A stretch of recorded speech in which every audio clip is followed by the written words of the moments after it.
కొందరికి గజ్జలలో స్వెల్లింగ్ వస్తుంటుంది పోతుంటుంది. దగ్గినప్పుడు, తుమ్మినప్పుడు, లేకపోతే మోషన్ పోయినప్పుడు, స్ట్రెయిన్ అయినప్పుడు వస్తుంటుంది. పడుకున్నప్పుడు మాయమైపోతే నిల్చున్నప్పుడు వస్తుంటాయి. అట్లాంటి గడ్డలు ఏమైనా ఉంటే కనుక దాన్ని హెర్నియాస్ అంటుంటాం, ఇంగ్వెనల్ హెర్నియాస్ అంటాం.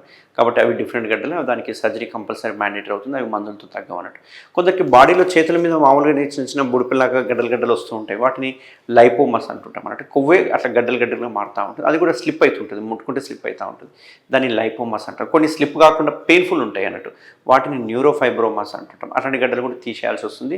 అవి వెరీ రేర్గా క్యాన్సర్గా మారే అవకాశాలు ఉంటాయి అన్నట్టు. సో ఈ రకంగా అంతేకాకుండా బొడ్డు దగ్గర కొందరికి గడ్డలా కనిపిస్తూ ఉంటుంది. అది దగ్గినప్పుడు, తుమ్మినప్పుడు, లేకపోతే మోషన్ పోయినప్పుడు, పడుకొని లేచినప్పుడు గడ్డ ఎక్కువ అనిపిస్తుంటుంది.